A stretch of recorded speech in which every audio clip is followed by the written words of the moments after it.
Mga kwentong pambata ng mga Ingles. Ang pangit na bibe. Sa isang maaliwalas na hapon, nakahanap ang inahing bibe ng isang magandang lugar para mangitlog sa may ilalim ng isang puno na kalapit ng lawa. Nangitlog siya ng 5. Napansin niyang may natatanging itlog sa iba. Nangamba ang inahing bibe. Ngunit inantay niya na lang na mapisa ang mga ito.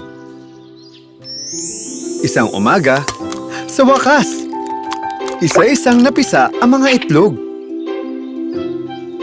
Pip, pip! Sabi ng mga sisiw. Nabuhay lahat ng mga sisiw at ang mga ito ay unti-unting lumabas upang makita ang mundo. Napisa ang lahat maliban lamang sa isa. Oh, napakaganda naman ang aking mga sisiw. Napakaswerte ko namang ina. Anong nangyari sa aking pang-5 sisiw? Nangamba ang inahing bibe. Napakatagal namang mapisa nitong panghuli. Kwak, kwak. Nilimliman niya ito at binigyan ng lahat ng kalinga na kaya niyang ihandog. Siguro ito ang pinakamagandang bibe sa lahat dahil sa haba ng proseso nito para mapisa. Isang umaga, noong napisa na ang natitirang itlog, lumabas ang isang pangit at kulay abong sisiw. Pip, pip! Naiiba sa magkakapatid ang kapipisa lamang na itlog. Pip, pip. Ito ay napakalaki at sa halip, pangit. Pip, pip. Wala sa aking mga anak ang mukhang ganyan. Ang isa namang ito ay napaka-pangit. Nagulat ang inahing bibe nang makita niya at sobra siyang nalungkot. Inaasam niya na sana isang araw ay maging tulad din ito ng kanyang mga kapatid. Ngunit lumipas ang mga araw at nanatili pa ring iba ang itsura nito. Pinagkakatuwaan siya ng lahat ng kanyang mga kapatid at hindi siya isinasali sa kanilang mga laro. Ikinalungkot ito ng bunsong sisiw. Ang pangit mo! Haha! Napakapangit naman ng nilalang na yan! Ew!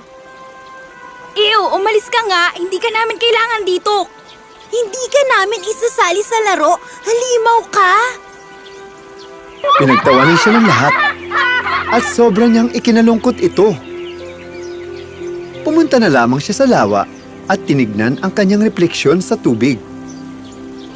Walang may gusto sa akin. Sobrang pangit ko. Napagdesisyonan niyang iwanan na ang kanyang pamilya at magpakalayo-layo sa kakahuyan. Lumibot-libot siyang mag-isa dito. At noong dumating ang taglamig, napuno ng niyebe ang paligid.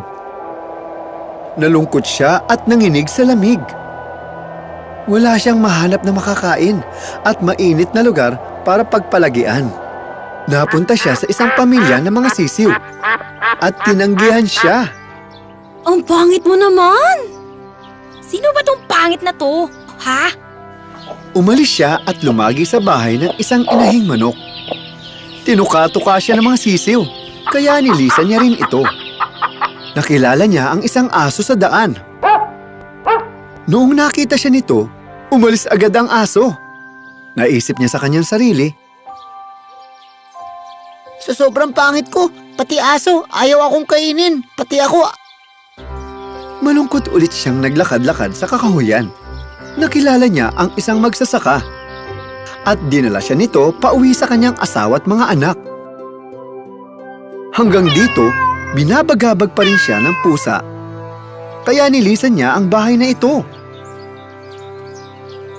Dumating ang tagsibol at lahat ay naging luntian at muling namukadkad ang paligid. Sa kanyang paglalakad, may nakita siyang isang itlog. Lubos siyang natuwa na muling makita ang tubig. Lumapit siya dito at nakita ang isang magandang gansa na lumalangoy. Nahulog ang kanyang loob dito. Tumango siya habang nahihiya siya sa kanyang sarili.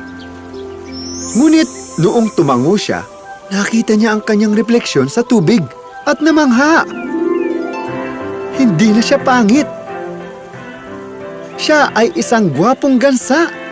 Ngayon ay alam niya na kung bakit siya naiiba sa kanyang mga kapatid. Siya pala ay isang gansa at ang kanyang itinuturing na pamilya ay mga bibe. Pinakasalan niya ang magandang gansa na kanyang inibig at masayang namuhay ng magkasama magpakailanman.